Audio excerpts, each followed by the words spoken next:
You're listening to Ideal Practice, episode number 93. Today, you get to meet Dr. Ajita Robinson.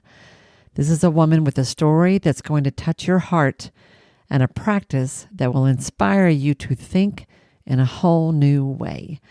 I didn't know her before this interview or before this experience, but I'm so glad I got to meet this beautiful human being, and you'll be glad too. So, stay tuned.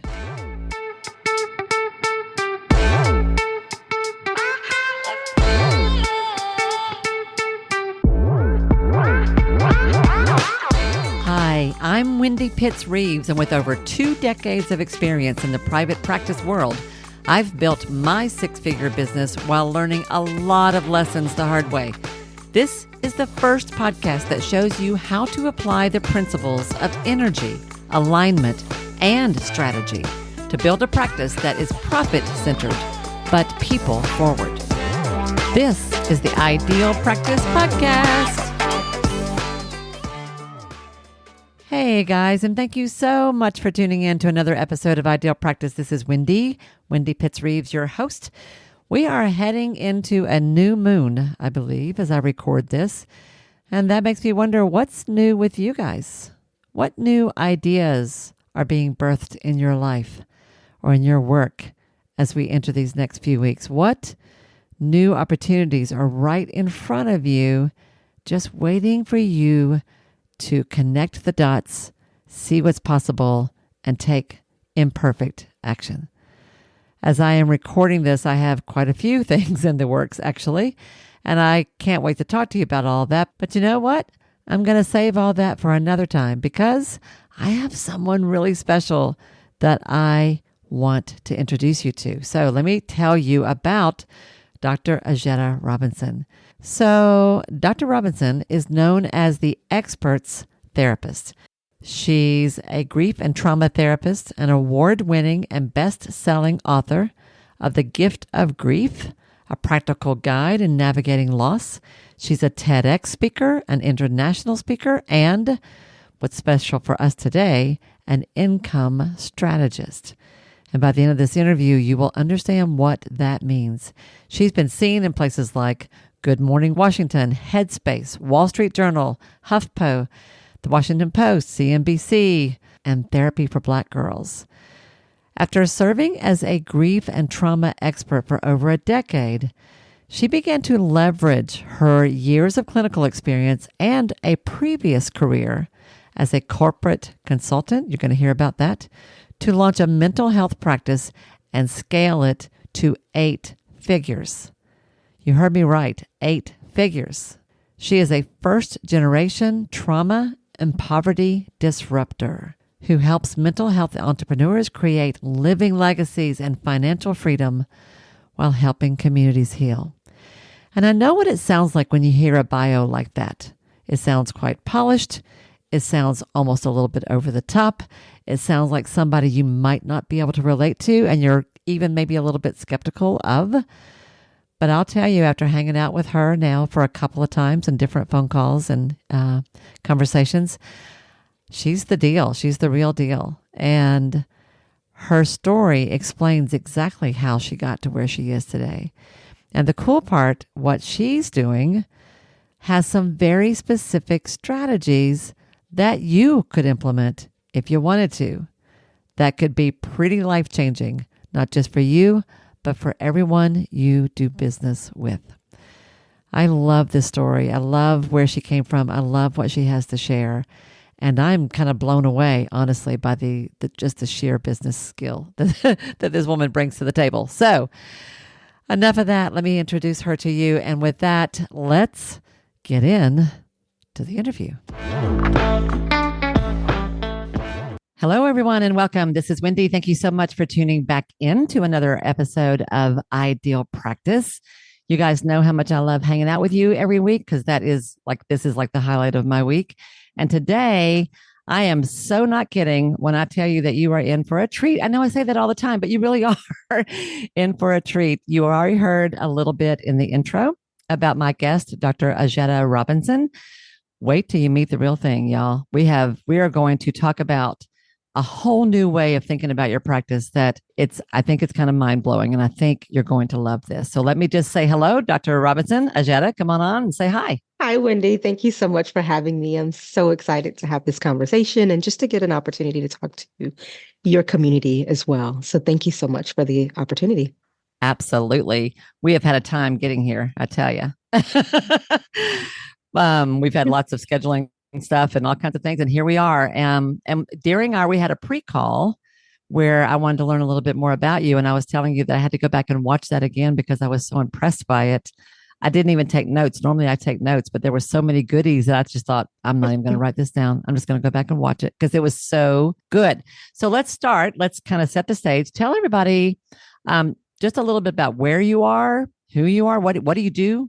Who do you, Yeah. what I like to say is who do you help and how do you help them? Let's do that. Yes.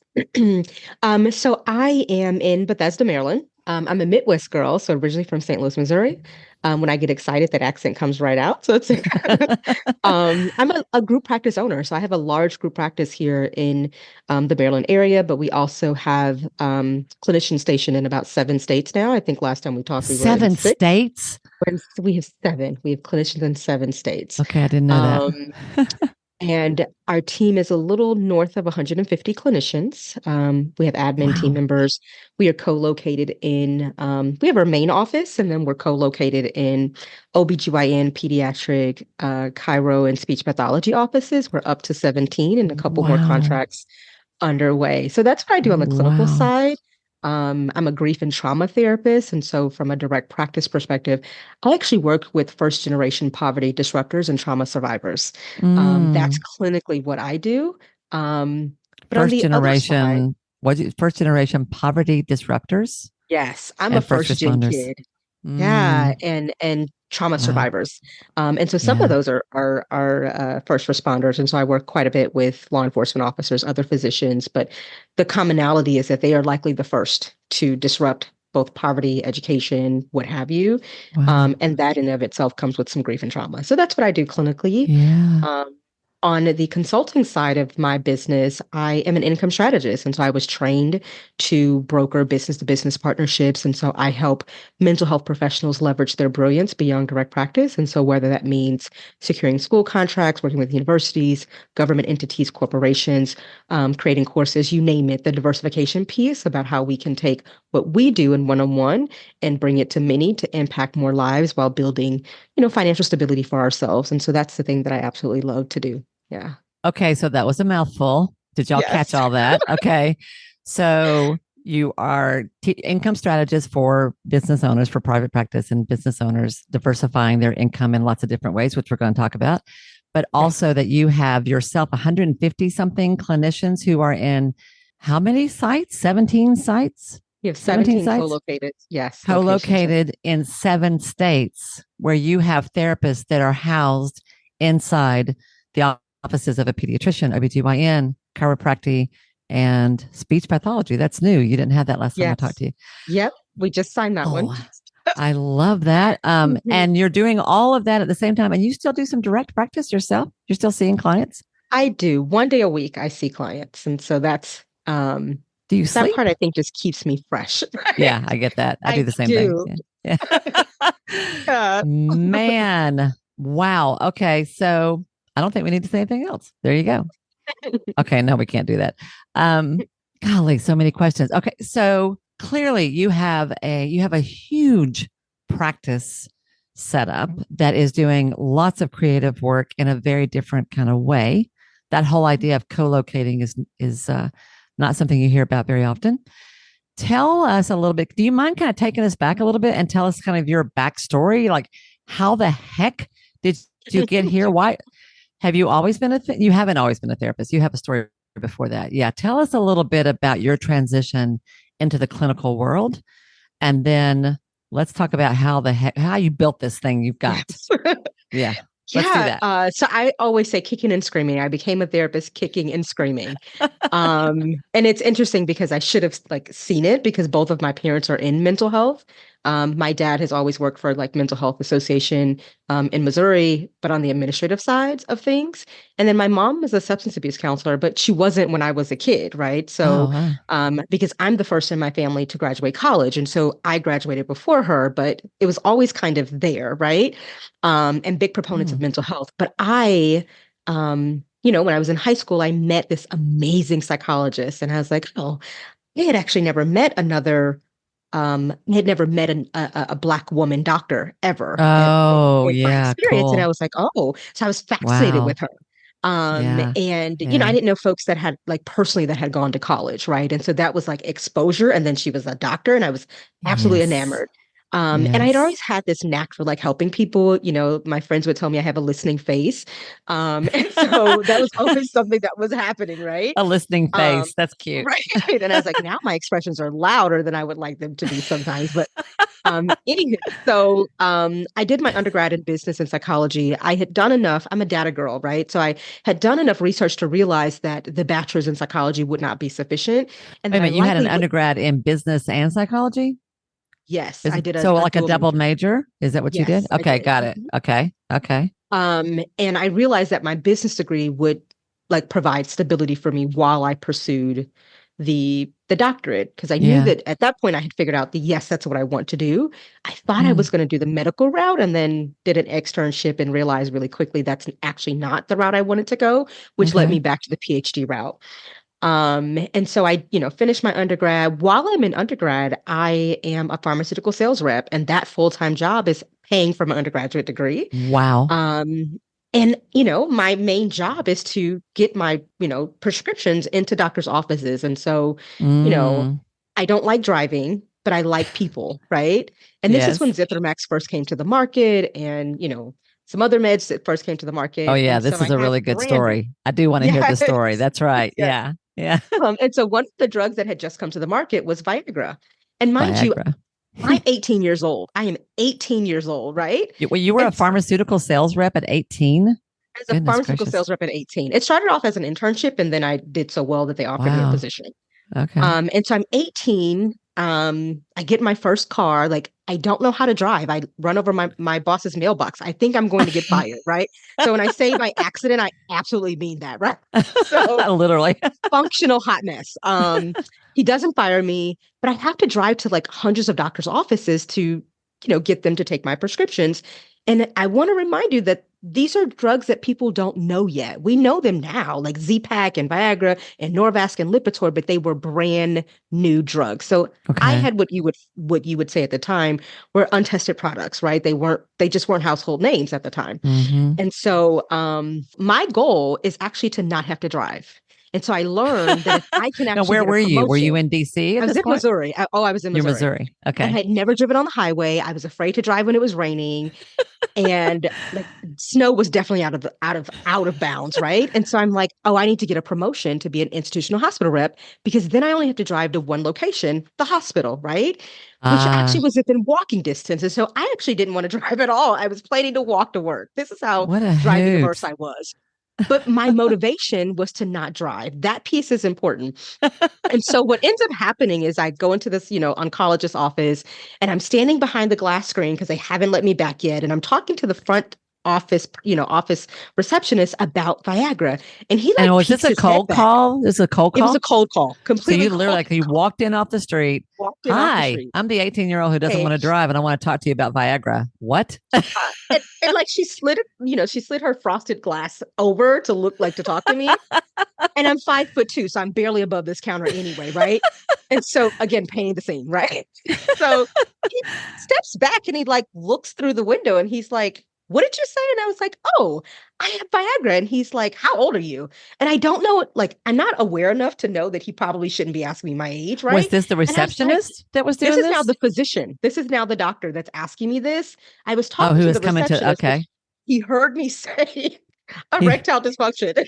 He's like, "What did you say?" And I was like, "Oh, it's me. I have Viagra, right?" And so he's yeah. like, "No, how old are you?" And I was like, "Oh, I'm 18." And he's like, "Does your mom know that you're talking about this?" And I was like, "Yeah, she does. She's actually really proud of me." Yeah, that's my Again, job. totally green, right? And I'm just excited that Mm, I'm talking to the doctor, right? And he goes, mm. "Come back here." And I was like, okay, like I wanted to get back there anyway. Hello. So I'm Because it totally was excited that he's incredibly insulting that he would ask you your age and does your mom know? Like, are you freaking kidding me? And 100%, yet, yeah, 100%. And 100%. I'm totally green. So none of this is registering that I should be offended, right? Right. I'm happy that the doctor's talking to me. And now he invited me back to the sacred space. If you can get them to open that door, you are in the money. And Yeah. he said, he says, and this was pivotal. He says, if I like get my colleagues to take your prescriptions, because that's what I needed to do was to get them to take my prescriptions and then give the samples out to their clients, which and then write a prescription for it, right? That's how that piece works. He's Yeah. like, if I can get my colleagues to like, you come once a week, drop your prescriptions off. Will you stop talking about this? Will And you I was like, stop talking about you this? stop talking about this. And I was like, yeah, like, yes, I will stop talking about this. Hello. And he's like, great. And so we negotiate that I would come and bring lunch. This was before HIPAA. You could bring lunch, you could take them to golf, you could do all the things, right? And Mm, he got his oncologist friends to come once a week and I would drop my prescriptions off.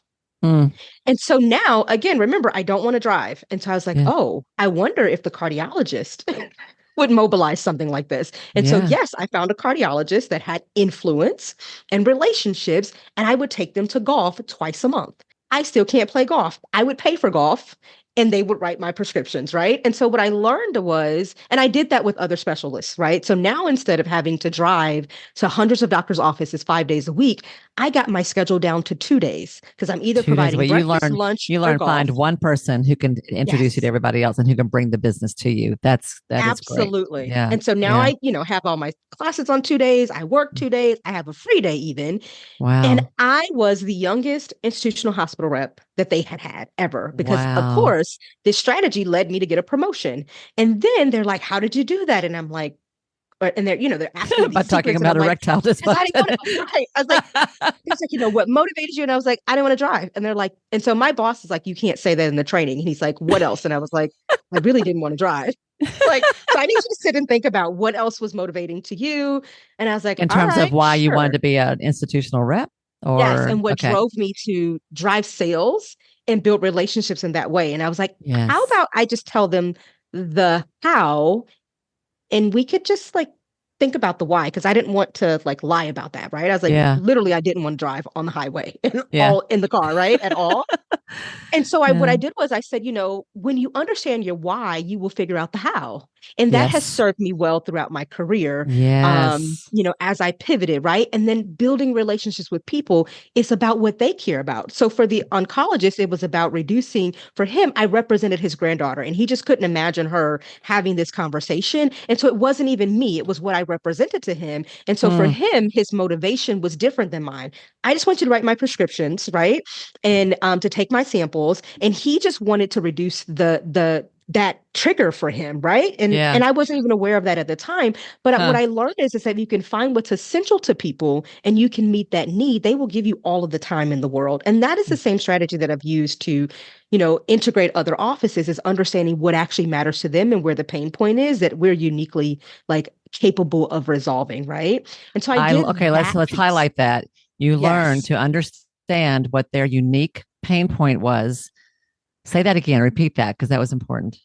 So what is important to them and what pain point they have that we're uniquely qualified to help solve, We are right? uniquely qualified to help solve. And you said that when you understand the why, you'll figure out the how, That's right. right? I Absolutely. love that. That's Absolutely. absolutely true. Yeah. Okay. And I think that helps us stay anchored with like kind of why we're doing this. And that can help us reorient when we find ourselves feeling burned out. Like it may Yeah. not mean that we need to leave the field. It may need to change how we're serving in it in a Yes. way that actually honors the why, right? Which has to be anchored in what Yes. matters to us. And I think I learned that lesson in that space. I still don't like to drive. So That's so funny. navigating I life love around not driving. We having can to. hang out. I'll drive. I don't mind. We're happy. That's I'll tell funny. stories and I'll DJ. That's fine. And then Nestle recruited me from Pfizer, and so that was, they saw what I did there. And mind you, at this time, I'm training, and so I'm getting to travel all over the world, not all over the world, all Training over the who? country. Training sales I'm training reps? Is that what you were? other reps, Okay. Got yes, it. on Got it. relationship building and using relationship to drive Ah. sales. So Ah. all of this comes full circle. And I was like, well, if you understand people and what matters to them and you put them first, the sales will come because people don't like being sold to, they like being served.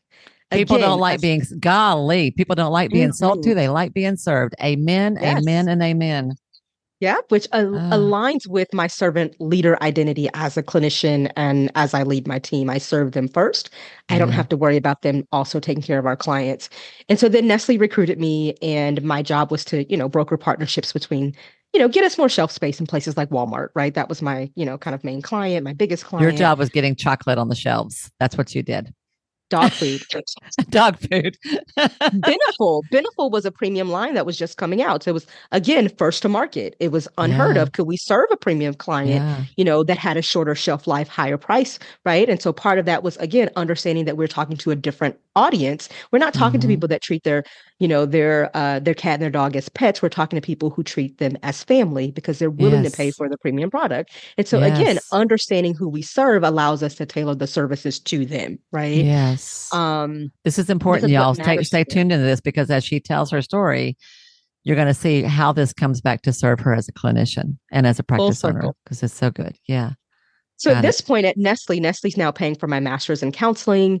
I have a dual master's in counseling and statistics, and so research is my Counseling and jam. statistics. Counseling and statistics, and so Okay, again, I'm a data that girl. makes my head hurt. That makes my head hurt. Okay. Jeez. But Okay. also the piece around that, like I'm collecting degrees, but I don't realize at this time that it's a trauma response, right? That also is Uh, important. Because again, where my origin story started, I had a parent yes. incarcerated until I was 8. I knew what it meant to have Mm, unmet needs and the level of instability that created. I was unwilling to allow that to be the next part of my journey because I inherited that coming into the world. And yeah, so I knew very early on that education was a gateway to financial stability. And so this is why the business degree remains so critical got it. and Mm, relevant. And so then I end up stacking degrees in other areas. Well, I finished my master's degree and then I enroll in law school. mm, And this is the running piece, is because I didn't realize at that stage of my life and my career that the reason that direct practice full time felt really difficult for me was because I had never named the childhood trauma and grief. And so I couldn't, in a sustainable way, hold space for the people that I was working with. Right. And so I was doing work that No, wait a felt, minute. I lost you somewhere in there. Hold on. I lost you. yeah. So you were a sales rep with Nestle. I know you were training sales reps and you were doing it Yes. as yourself, right? And then you made a decision to go to law school. I Hmm. got that, I mean, that point about you were stacking degrees. Yep. That's really profound right there. And that was a trauma response. It absolutely That's was. super important. But so somewhere in there, you decided to get out of sales and into law school, Hmm. right? So But you must I'm have, still okay, full-time employed at Nestle. So I'm still working my corporate job. And I did my master's degree part-time while still working in corporate. And then yeah. I enrolled in law school part-time, still working in corporate. Why? Um, Why did you do that? Like, where were you well, going, or I what was the shift? So I thought that I knew I needed the corporate job because it provided stability. And at this point I have a 2-year-old. And so stability is really important to me, right? Like Mhm. again, for myself and also now for her, I have excellent benefits. And everything that I know about the mental health field means that if I transition there, I'm going to take a significant pay cut, right? And I have had a company something car, I happened have that made you want to transition to mental health?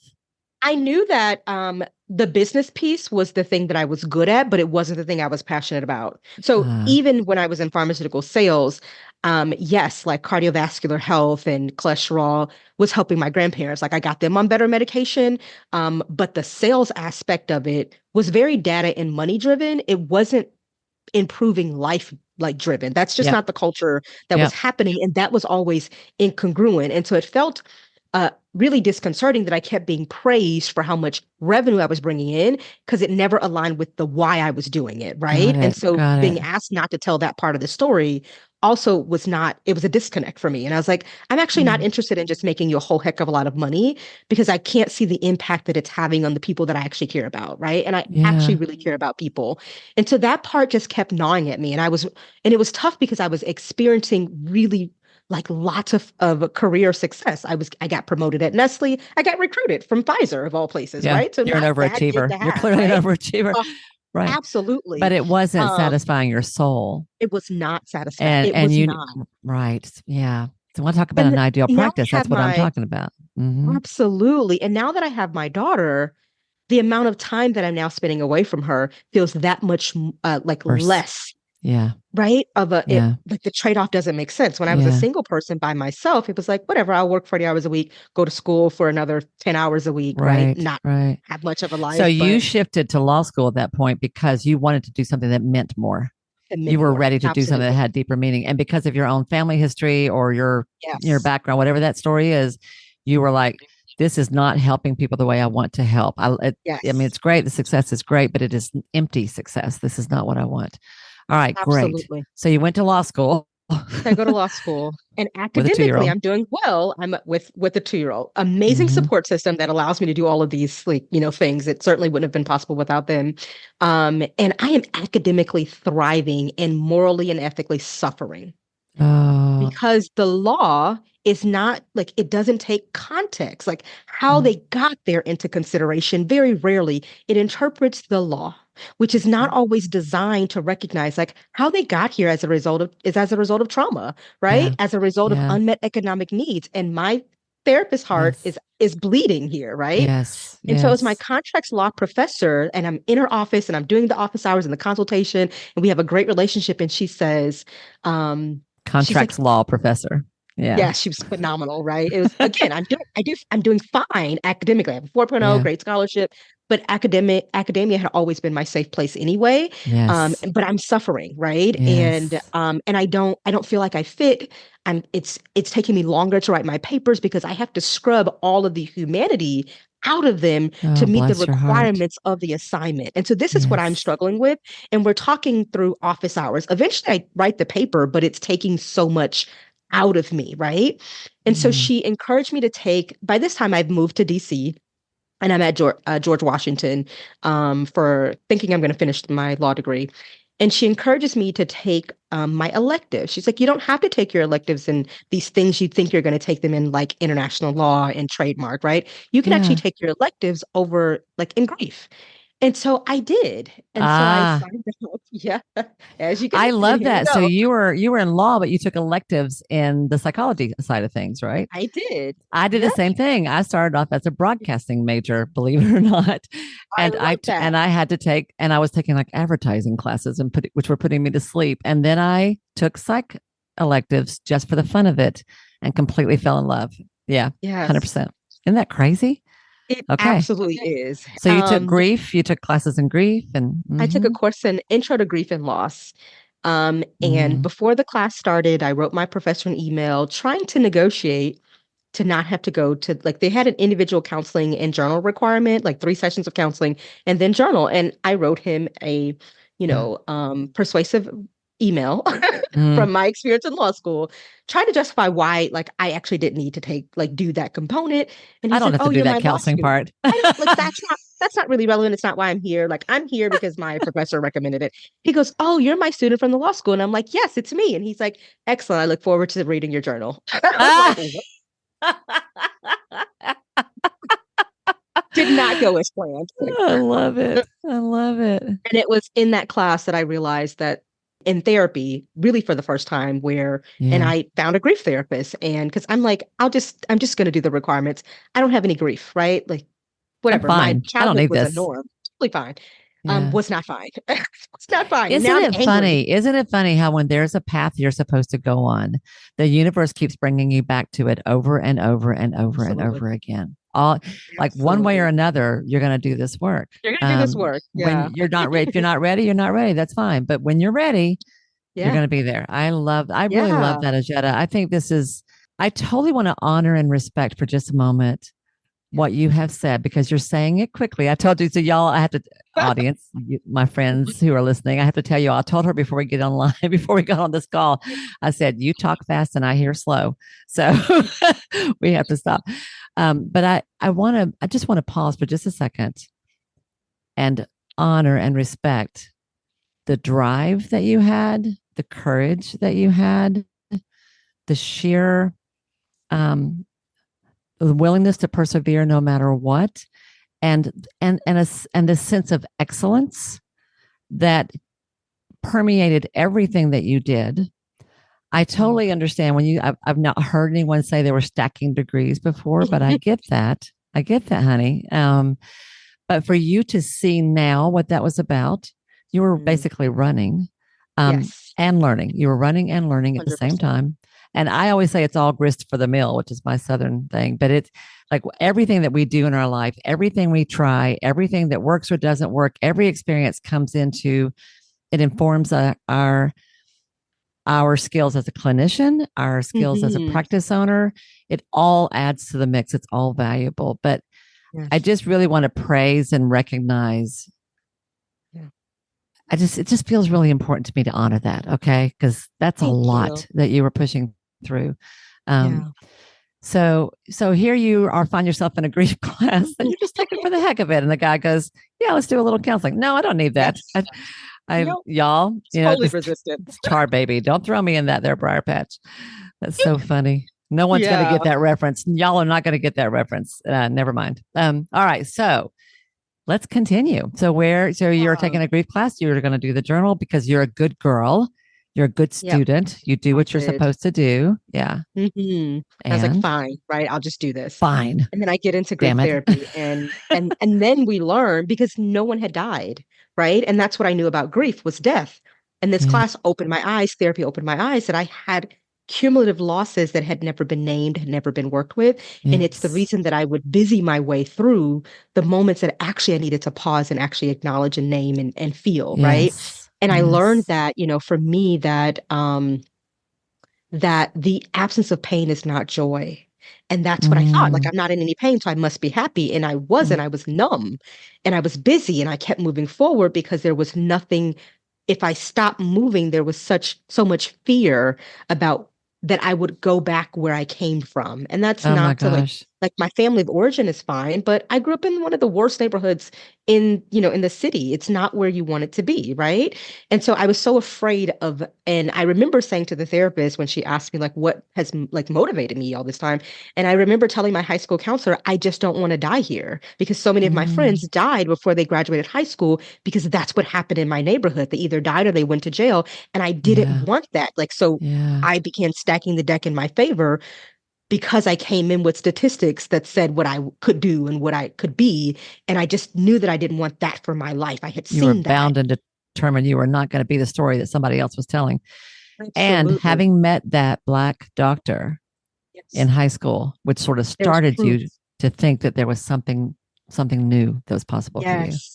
Yeah, I she love it. represented proof for me that like I didn't know whether or not she had a background similar to mine, but I knew she looked like me and that Yep. if she could do it, that it was I possible, can it was do it. doable, that I Yep. just needed to figure out how to do that, right? And so Yeah. the business degree came into play because I didn't have a family that could fund me while I was, studying full time as a student. I knew Yes. that wasn't my kind of story. And so I knew the Yeah. business degree could sustain me while I navigated those other things. And that's why I stayed in the business realm for so long. One, I was good at it. I could, do it in my sleep. It was Yeah. very, for me, although I was high achieving, it still was not the same effort. It paid Like the bills, counseling, but absolutely. But yeah. counseling So required a different part of me that the yeah, business sector never required. Like I could not be well mentally and still like fill a palette, you know what I mean? And got look it. at a strategy. That's not the same when you're doing therapy. Like it requires Yes. your presence and your Yes. authenticity and your ability to hold space for someone else. And I had never been on the receiving end of that, so I certainly couldn't provide it. And so that Yes. class forced me to sit with myself in a way that I didn't know I had never been fully present for. And so Guys, I really want to, this is so rich. Because this is something we talk about strategy a lot here, but this is the soul of not I mean of running a practice for sure. Because I think same thing applies there. But as a healer, yes. if you are not doing your own inner work, you're not going to be very good at what you do. You will Mm-mm. miss important things in your clients. You will miss or avoid or just not even see things because you don't see them in yourself. So I totally support that. You have to do your own work. You And so have here to. you are. By golly, here you are. Yeah. And so Okay. I never went back to law school. So of course Yeah. I withdrew and eventually gave myself permission to Wow. finally, fully withdraw and not keep delaying re-enrollment. And I finished Hmm. the PhD program, and that was really pivotal. So you switched I from law finished to a that. PhD in psych. Is that what you did? Yes, I Okay. did the counseling education program Got it. at George Washington. And that was like, it was a great program. I came in licensed and knew exactly what population I wanted to work with. And everything after I just made that commitment and decision really just Mm-hmm. moved pretty fluidly. And so now I know, like, I'm now trusting myself that one, Mm. this is the thing that I was called to do. Like, I didn't Yeah. navigate all these things to Yeah. not be able to use it purposefully. Yep. And I'm still trying to figure out, how do I leave the corporate income, because that has been, like, that's what my lifestyle is based upon. Yeah. My school's tuition, all the things, right? Yep. And so I needed to Yep. figure out how to do that. And so, I learned about private practice, and I was like, oh, can navigate that. And so what do you do? I'm a God girl, so I've always been taught to seek wise counsel. So I went and I spoke with an advisor who I knew had a private practice, but was a full-time faculty member as well. And I was like, okay, great. He'll get that I need, like, likely will need to keep one of this corporate job while I build my practice part-time, because that's essentially what he's doing. And he told me something that in the moment was very discouraging for a moment, right? And he said, well, most private practices aren't profitable for at least the first 3 years. And so you're going to need, like, this program has prepped you to be a professor. And so, like, do the Mm. thing we've prepared you to do. Mm. And in the moment in his office, I'm sitting there and I'm like, I don't have 3 years. I have a 5-year-old now. I don't have 3 years, right? Yeah. I've spent Yeah. 4.5 years in a doc program that was accelerated for me because I feel like I'm running out of time. Now I feel like I'm starting over from scratch. I Wow. later was able to realize that I wasn't starting over from scratch. I was starting over with experience, right? Because, Yes. right? I And that wasn't was starting over critical from scratch. I was starting over with experience. I love that. Yes, that's because so true. because Okay. I was thinking that all the time I was in corporate and dabbling in law school, I was off track. All of those things came back to play and were transferable and really have shaped the way that I've been able to build and grow my practice, but also the things I've Yeah. done beyond direct practice. And so Yes.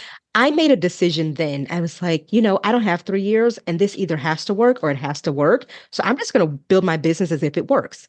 And so that's what I did. And I ended up growing, right? So was that guy that you went and talked to, was he discouraging you from doing private practice at all? Or was he saying it's not, or was he saying you can do it, but it's going to take a while. You got to keep your job? What was his Well, he was absolutely discouraging me from private practice. The at other all? statement that he said was that, and he was treating me as if I was like, a lot of my colleagues had not been in the field, right? So they had gone from their master's program right into their doc program.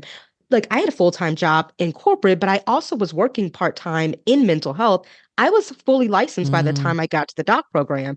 And so all of that really didn't mean much, because he said, you actually should go work for someone else's private practice before you go and start your own. And I was like, mm, you're mm. discounting totally the experience that I'm Yeah. bringing, that I Yeah. already understand business, right? I just have never done business for myself. But I've Yeah. always been a little delusional about, what's possible for myself. Like, if someone tells me no, I have one of two things that I immediately think. Either you don't understand what I said or you're not the right person. But it never occurs to me that I can't do it, right? I love that. Well, you said a minute Totally. ago, you said either my practice had to work or it had to work. That's it. And so I love that. how would you build your business if you didn't calculate, Yeah. like, do this fear-based thing, right? Yeah. And what I knew was I could trust myself because I Yeah. had been through all of these things, that I was committed to the thing that I wanted, and that I believed could provide the stability and the flexibility that I wanted, because I was feeling the weight of the 16-hour clinical days that I was missing from my daughter, right? So Hmm. again, now my why is I want my freedom of time back. I know I want to exit corporate America, and I don't want to burn myself out. I was willing to work at that pace so that I didn't have to continue working at that pace. I And I get it. felt very passionately that it was time for me to pivot. So I did take part of his advice. Is I did go and secure a full-time faculty position actually before I finished my doctorate. And Wow. I opened my private practice at the same time. 7 months in, I had grown that practice into a group. We were profitable, we were sustainable, Seven and months into it, you've grown a seven group. months in, we Wow. were a group with a Okay. lot of things I didn't know. My employee manual was 7 pages. You had an employee manual? 7 pages. That was it. So So they I were hired employees. They were W ICs. 2s. You were hiring W 2s in the beginning. Okay. Yes. No, I Okay. initially hired them as ICs, but then, a few months in, when I, I see. met with the Independent CPA and contractor, other y'all. folks. Yep. Yes, sorry about Yep. that. I Yeah. realized with them, in 7 months, that they actually couldn't be ICs, that they needed to be W-2s. And so Okay. I was like, oh, I need an employee manual. I know that much. And so Yep. I got 7 pages, right? Which coincidentally was the paper I had to write in employment law class. Perfect. So again, Perfect. full circle. I was like, I got this piece, Love it. was nowhere near sufficient. And so, for me, the lesson in that was start where you are and commit Absolutely. to continue to grow. And so I did. Yes. Like now the page, Yes. it's like 200 pages of Yes. stuff, right? That I've learned over the past 11 years. But that same kind of relationship building piece and honoring people and being connected to the why is how we even integrate it with, pediatrician practices, is that we saw a significant gap between when they would identify that there was a need for a client to see mental health care and when the client actually contacted us. They would wait until they were in crisis, when the pediatrician often like recognized or sometimes missed them when it could have been in a different state. And so we kind of piloted, like we had a really good relationship with the clinician as a result of me kind of stopping by her office and doing the things No, that I wait. learned Okay. to So wait, do. slow this one down. You had a doctor in your town, Yes. right? Local, that was referring Hmm. people to your group counseling practice, Yes. right? Yes. And there was a delay. The doctors would say you need to go get counseling, and they wouldn't come until They they wouldn't got come. into crisis. And somewhere along the way, you recognized that this was a pattern, and you wanted Yes. to figure out a way to get those. This was kids. This was Yes. These adolescents, were all right? kids. Hmm. Okay. And you were like, they need the help, but they're not coming for the help. How can we get All that to coming. them faster? So, Yes. was this your pediatrician that your daughter went to by any chance? No. No, it wasn't. Okay. It So it's was a just somebody who pediatrician knew we had you, just, just knew your town or knew your yeah. business or okay. Okay. And some of that was because when I started my practice, I didn't have a website. And again, I'm a Midwest girl. I mentioned that earlier and I told you it would come back Yeah. because we know all of our neighbors. And so I really walked around and met and introduced myself. I brought my little fruit baskets and my muffins and I introduced myself because I didn't have a website. And I also wanted to know who was in my neighborhood, right? Serving the community. And I wanted everyone to know that I was there if I could add value. And so I literally was the welcoming committee in the neighborhood. Okay. And so that's how I I did love that. this. Okay, this is a strategy people can use. So you were, and this goes back to your days selling Viagra. So you were Yes, doing like cold calls. Would you walk into a doctor's office, a I pediatrician's office would. with some kind Absolutely. of a gift, something tangible, a basket of Yes. fruit? This is totally your sales rep days.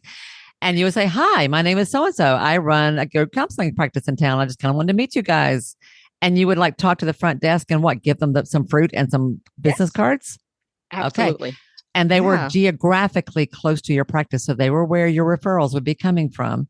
And Yes. y'all, I want y'all, as y'all are listening to Ajita talk about this, I coach a lot of people about how to talk to doctors, and it's intimidating. It's intimidating Hmm. because they're busy people. They are back in the back somewhere, and most of them don't want to talk to us. I want y'all to notice, all she's doing is starting a relationship. And yeah, it might feel a little weird, but it does work. I actually did this with a speech pathologist that I coached I love who that. we came up with a whole strategy about how she could get past that door. And it was very, very, very carefully crafted, but it was exactly like this. So they're Mhm. like, "Who are you? What do you do?" Okay. And in Yeah. my experience, primary care doctors want to refer people for I counseling, but do. they have no idea where to send them and they're too busy to go find out. So That's true. they probably didn't care who you were. You They had the do. word therapy attached to your name and they're like, Yes. "Fine, give me your cards." Got it. Absolutely. Got it. Absolutely. Mm-hmm. And I also would look up the doctors, right? The practice. And so I could walk in and say, like, I did a little bit of research on you. Like, I wouldn't say that, right? But I'd say, I see that you work with this population. I do Yeah. too, right? And so I Yeah. just want to be a resource for you all. I want to be a And if they resource for you all. That's key. Yeah, and so one of the things that I started doing, particularly with this pediatrician, that I noticed was sending referrals, Yep. and we were seeing the gap, is I Yep. asked and I said, we see a lot of adolescents and pediatric population, and I'm wondering if you're noticing that they're coming in complaining about stomach issues or chest issues, and then you can't find anything biologically or physically wrong. Because I'm Yeah. noticing we're seeing that a lot, and it ends up being like anxiety. Are you Yep. seeing that? And she was like, oh my God, yes. And we end Yes. up like to soothe the parent and the kid, we're giving them, whatever the stomach medication is. I forgot what she told Right. me, right? And I was like, would it be helpful if we came in and just had like a lunch bunch with your team and talked about how to recognize psychosomatic complaints in the adolescent population? Boom. Yes. Again, I'm This gives adding me chills. value, Yep. right? I'm adding value. I'll bring lunch, no problem. And sometimes they like will bring lunch. You just Great. come, right? Right. And it was so empowering. And of course, now they know me and my style. And now I'm top of mind when they have a kid.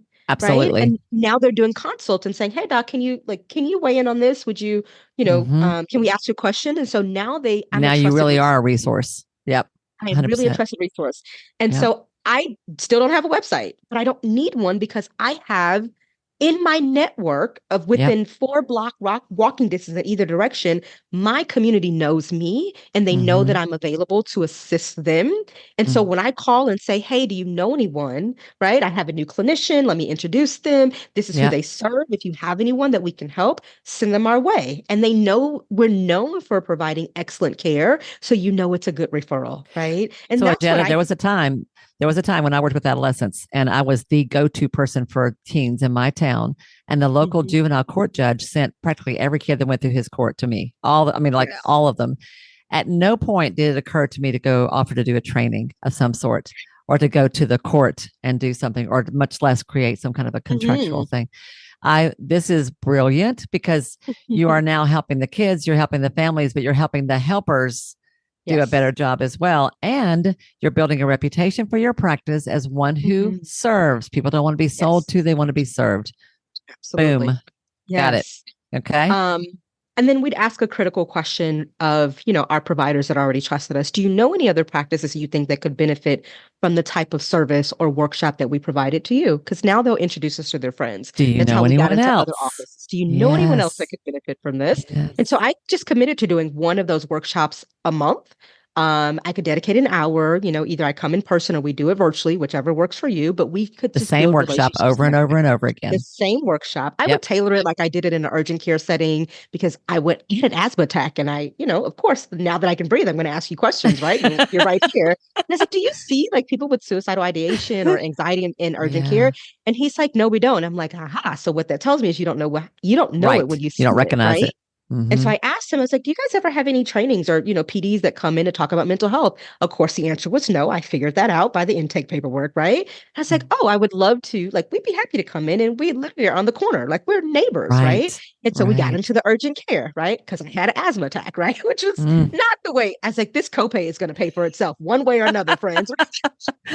I love it. I love it. Talk about turning a problem into an opportunity. I love it. Yes, right. Yeah.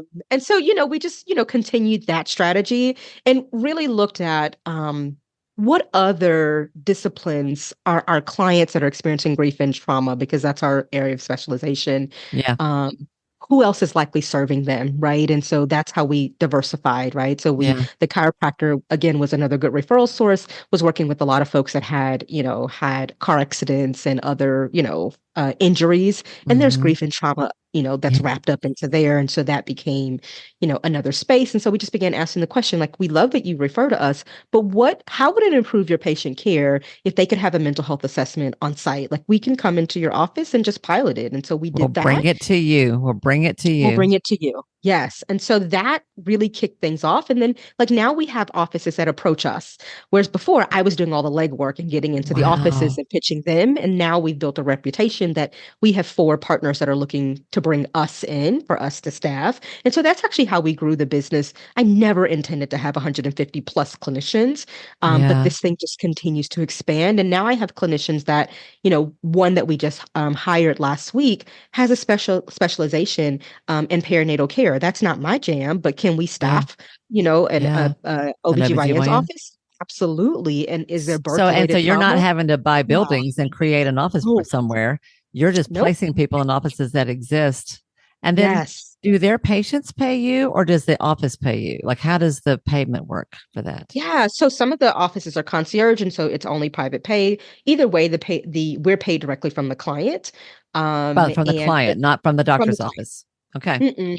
Okay. There are some situations in which, like when we do the interdisciplinary consultation, Hmm. previously, prior to January 1, we weren't able to bill for those. And so we do have agreements where the MD bills or the prescriber bills for that, and then they pay us because Yeah.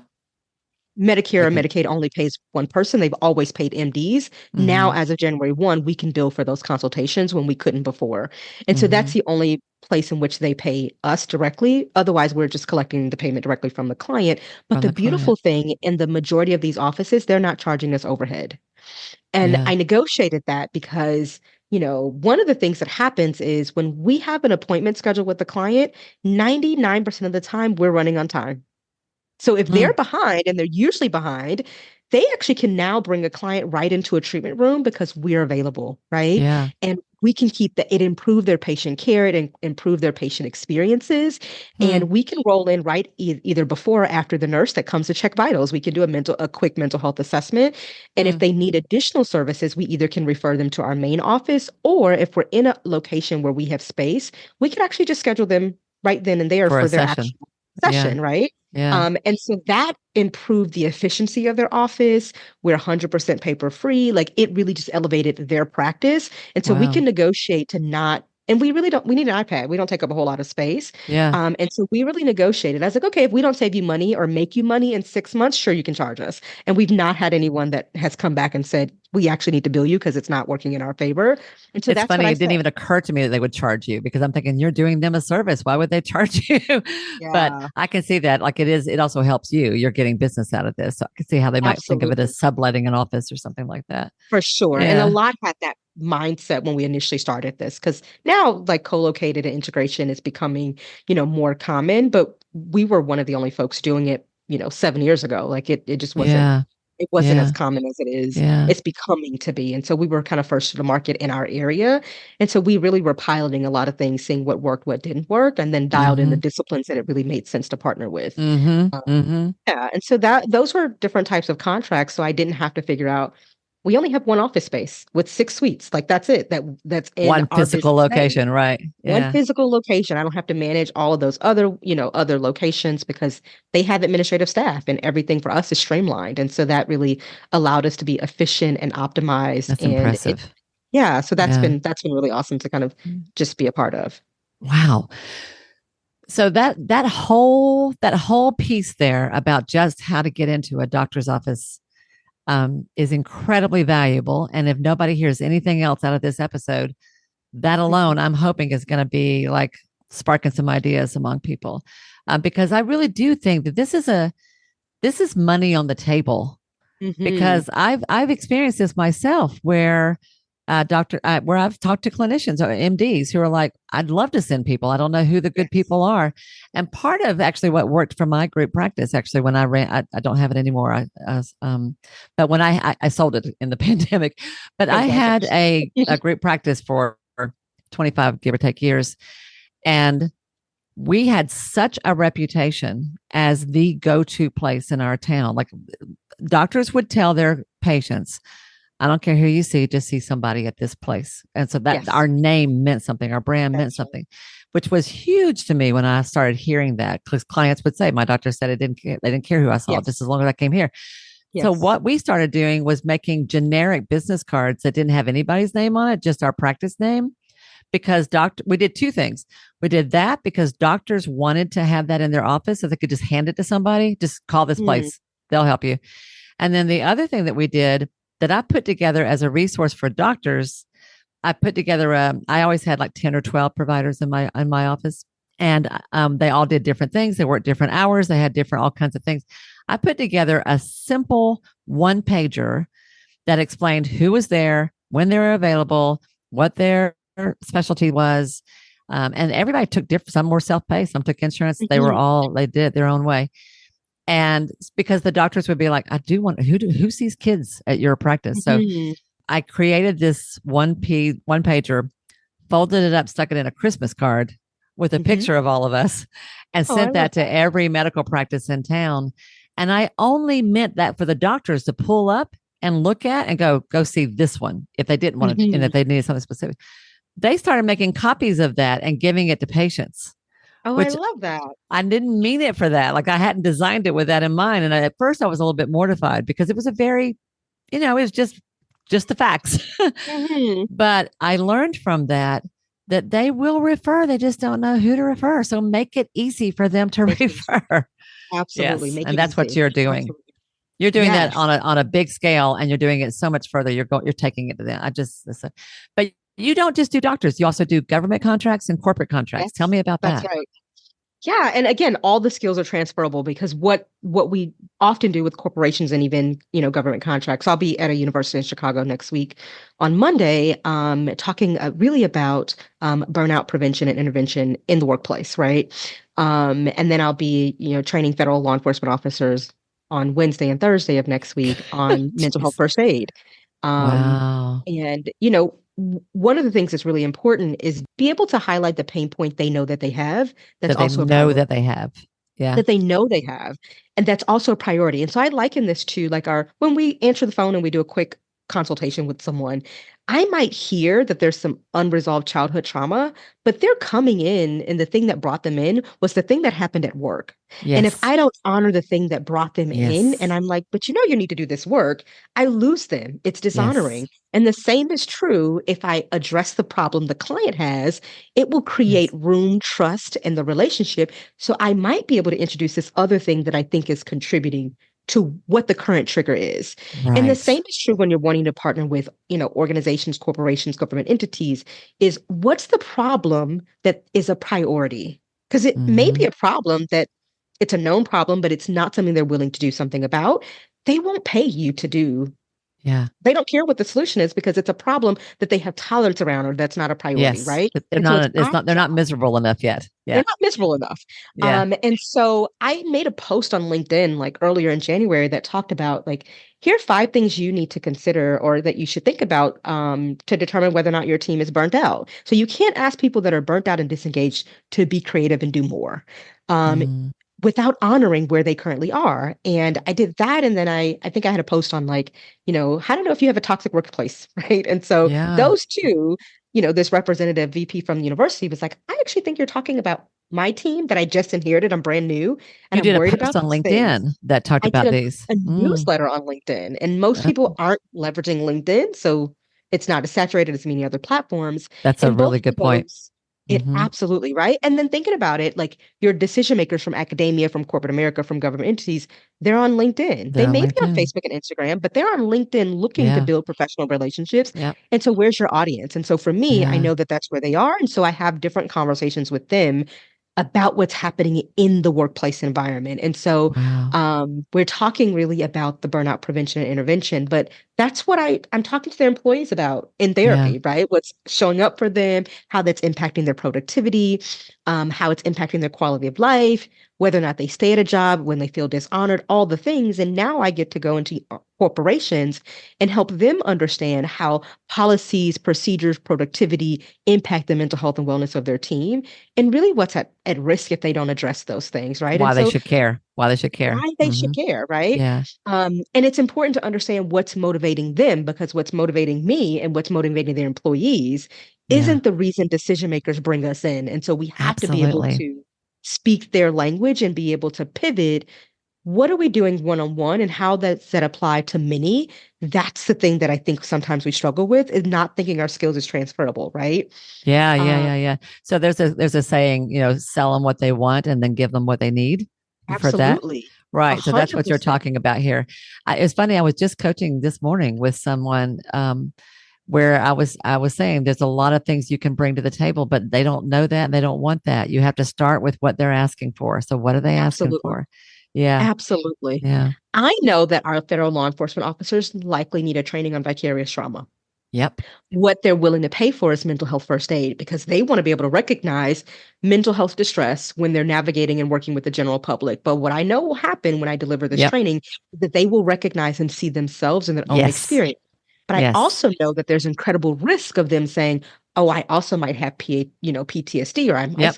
might also be experiencing this," because they have a federal clearance, and we still have Yep. a lot of work to do in normalizing mental health in their profession. So Yep. I know the thing that will get me in the room to at least create the conversation is to Yep. talk about interacting with the general public. I'm aware of that. And I have to be willing to pivot from my objective to Yep. identify what's the barrier in them having this conversation. Yeah. If I make it about them, I'm not getting in. But if I So you make it start about off by helping them do their job better and their job safer. better, And then yes, and along the way help them see themselves. Now, when a you do hundred that, percent. so you're speaking to like conferences or police departments or whoever brings you in. Are you getting paid for those speaking engagements? You are. Absolutely. Good. Absolutely. Good. Remember, um, I do free on purpose, but not because I'm unwilling and I'm scared to ask to be paid, right? And so Yeah. if it's in alignment, totally.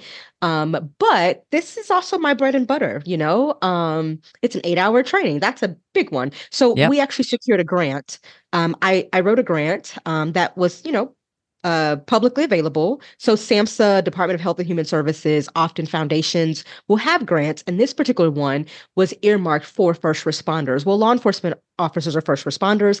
I happen to have built a relationship with our federal law enforcement officers. This particular unit is our healthcare fraud unit, which is a Hmm. division under the FBI. And so Hmm. that's who I'll be training next week. I've done So Capitol you got Police. a grant to pay you to go and do this Yes. training. So Hmm. does the grant come to your company, or is the grant, did you get the grant Yes. for them to hire you?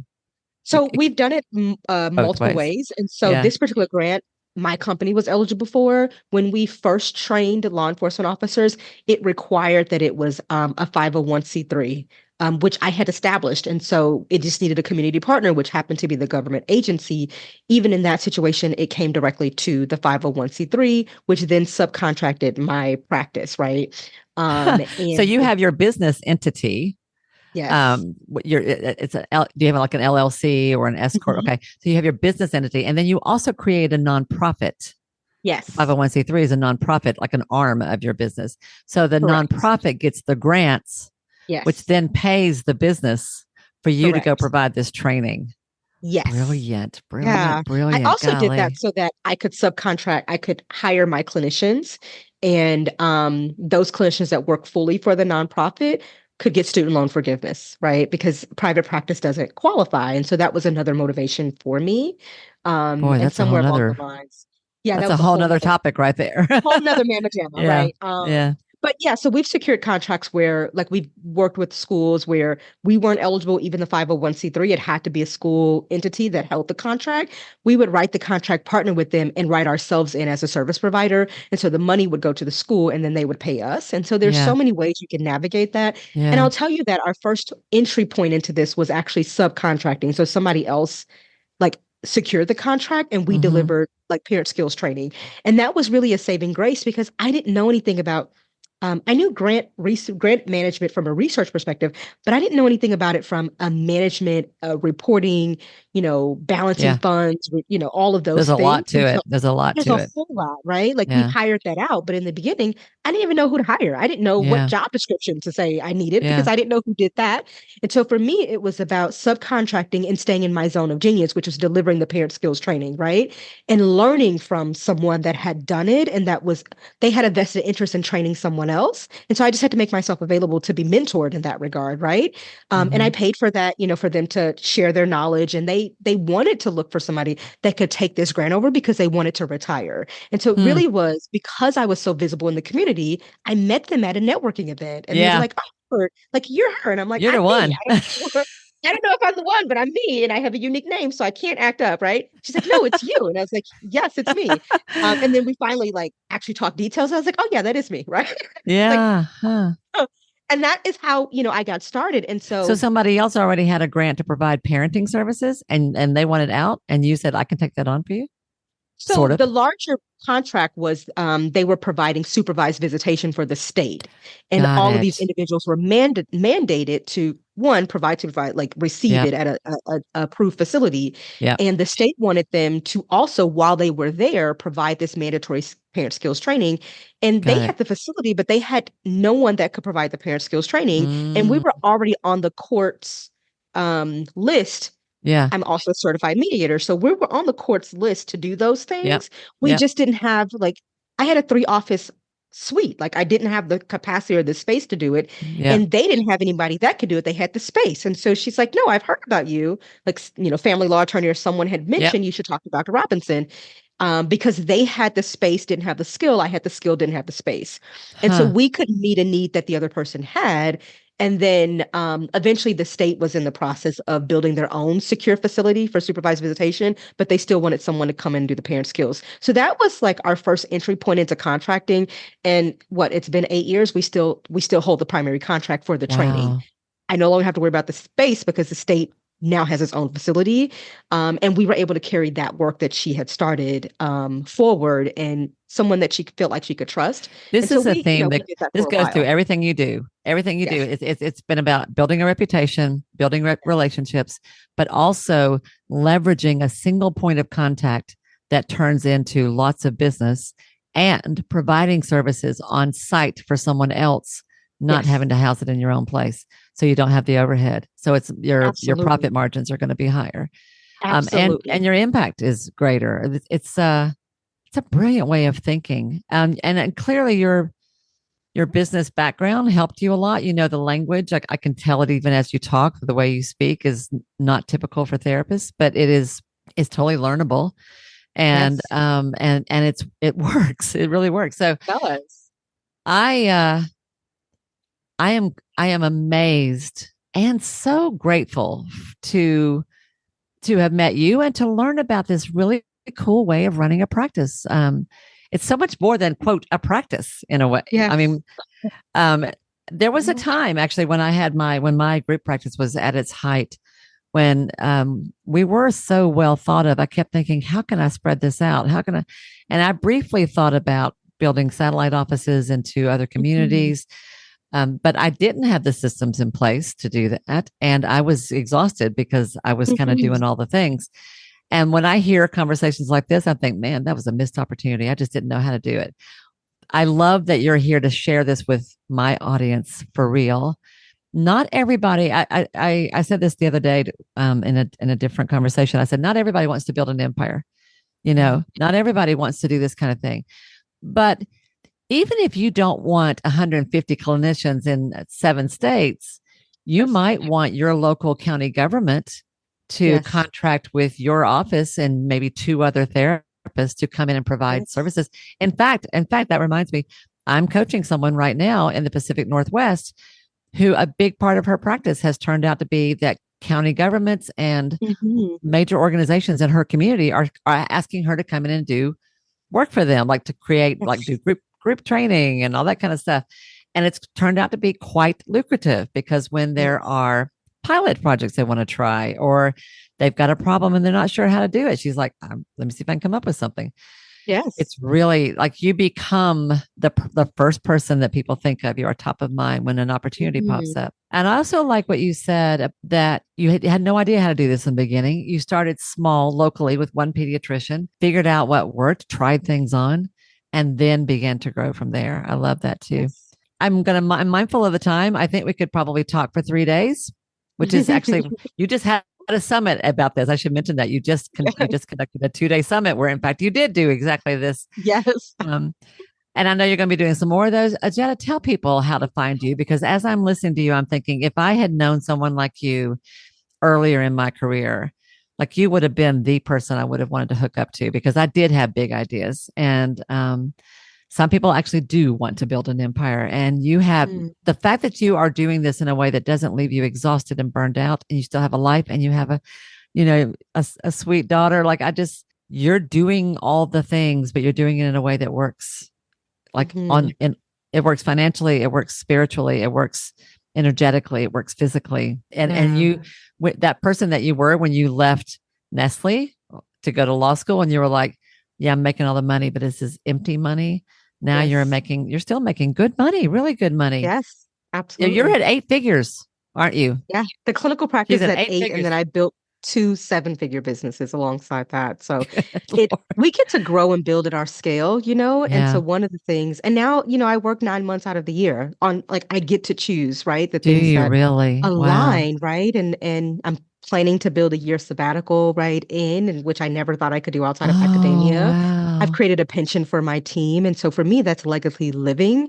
Like, Legacy. I don't want to just what I leave behind when I'm no longer here. What do I have the opportunity to create while I'm here that Yeah. changes lives? And I get to start with the people that have agreed to work alongside me, right? And so for me, Mm, that's my team, and as well as many therapists as I can touch and inspire and help. yeah. That's really the thing that makes Yeah. me all of this has happened in community. And so where folks can find me, I'm Dr. Yes. Jetta on all platforms, like all the platforms, except for Twitter. Someone took my name on Twitter. So, For but real? I'm not on Twitter. Yeah, someone took my How dare them? I think we have that. We have this. They have the same initials as me, but they're not like DR is like their first and second, initial, and then we have the same name. And so I've not. Got it.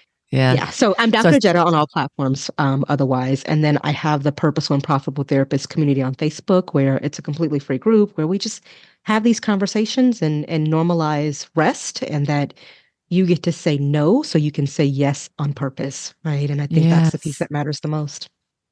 Yes, I love that so much. We will make sure. So, and y'all, you spell Ajita, Ajita. So when I look at it, I pronounce it Ajita, Yes. Yes. or Ajita. So Mhm. it's Dr. Ajita, DR, and then Ajita is where you'll find, and we'll link below. And it's Robinson, of course. And the purposeful and profitable, is that what you Mhm. said? Yes. Clinician or therapist. Okay. Therapist. Yes. So we'll find that as well. And y'all, as I bring this to a close, when I talk about what an ideal practice is, I mean a practice that is ideal for you. And that's very different from one person to another.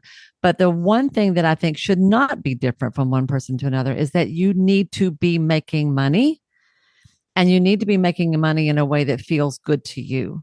So that whole transition that Ajita made from corporate to the mental health world, and that she took the corporate talents and skills with her, but reconnected with her soul at the same process. Like, this is why this is an okay thing to do. This is a good thing to do. You don't, yeah, I preach this so much, but you don't help anybody by playing small or by being broke. That just doesn't work.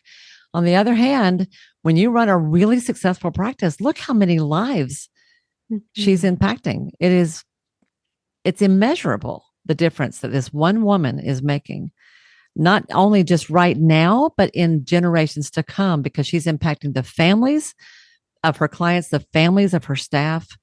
It's just really, it's powerful and beautiful. And this is what social workers can do. This is what psychologists can do. This is what counselors can do. This is what energy healers can do. Yeah, we all have, the world needs us, but we need to be making money. Profit centered, people forward. Profit centered, people forward. Can I get an amen? Amen. Oh, all right. Well, thank you, Ajita, so much for being here today. Thank you for telling us the rich, full version of your story, because I mean, I have to fight not to cry. It was like just so touching and so inspiring. And Lord, there's no telling where you're going next, but it's going to be fun to watch. Thank So you. thank you for being on the show. It's really been awesome. Thank you for having me. So I always ask everybody, I almost forgot to ask you this. I always ask everybody at the end, is there anything I haven't asked you? Is there anything that you feel called to share? Is there anything else that you want to say that will make this conversation complete? Hmm. I think I would just share that we all get to choose how we do this work, but we all only have one life to live, and just make sure that that life honors you. Yeah. I trust that as therapists, we'll do good by other people, and we don't have to choose or self-abandon in order to make a lasting impact on the lives of others. Like, be a good steward of the life that you have. It's the only Mm. one you have. Yeah. Amen. Ah, I feel like I just want to take a moment. Thank you, sweetheart. Thank you so Yes. very much. And y'all, I hope you will listen to this more than once. And when you're having a bad day, go back and listen to it again. And when you're trying to decide where to go with your practice, there's real strategy here as well. Really good strategies that I bet you money most of the people in your area have never thought of. So this is a way you can serve more people, make more money, do more good, have more fun. All right, everyone, have a great week. And I will see you next week right here, same time, same bat station on Ideal Practice. Bye, everybody. Hey, y'all. If this program has become important to you, if Ideal Practice matters, it would mean so much to me if you'd be willing to take just a minute to do one or two of the following things. First of all, would you follow or subscribe to the show here at Ideal Practice? Following me helps you because you'll never miss an episode, but it helps me as well for all kinds of reasons. To do that, all you have to do is go to the show page for Ideal Practice on Apple Podcasts or Spotify or wherever you listen to podcasts. There, just click on the plus sign that you'll usually find in the top right-hand corner, or click on the word follow that you're going to find somewhere there on that page. Of all the things, this really is the most important thing you can do for the podcast itself. While you're there, it would be extra special if you would be willing to give me a 5-star rating, and even better than that, a review with your own words. Your words matter. And when you write what you feel, what you think, you uplift and encourage others. And I love that. If you want to go a step further than that, take your favorite episode or two, one of the ones that has meant a lot to you, and share it with a friend. Could you do one or two of those things for me? I promise I will love you forever. You guys matter to me, and I value your support more than I can possibly say. Thank you, sweet friend, for anything you can do to help me out and support the show. I'll see you again soon.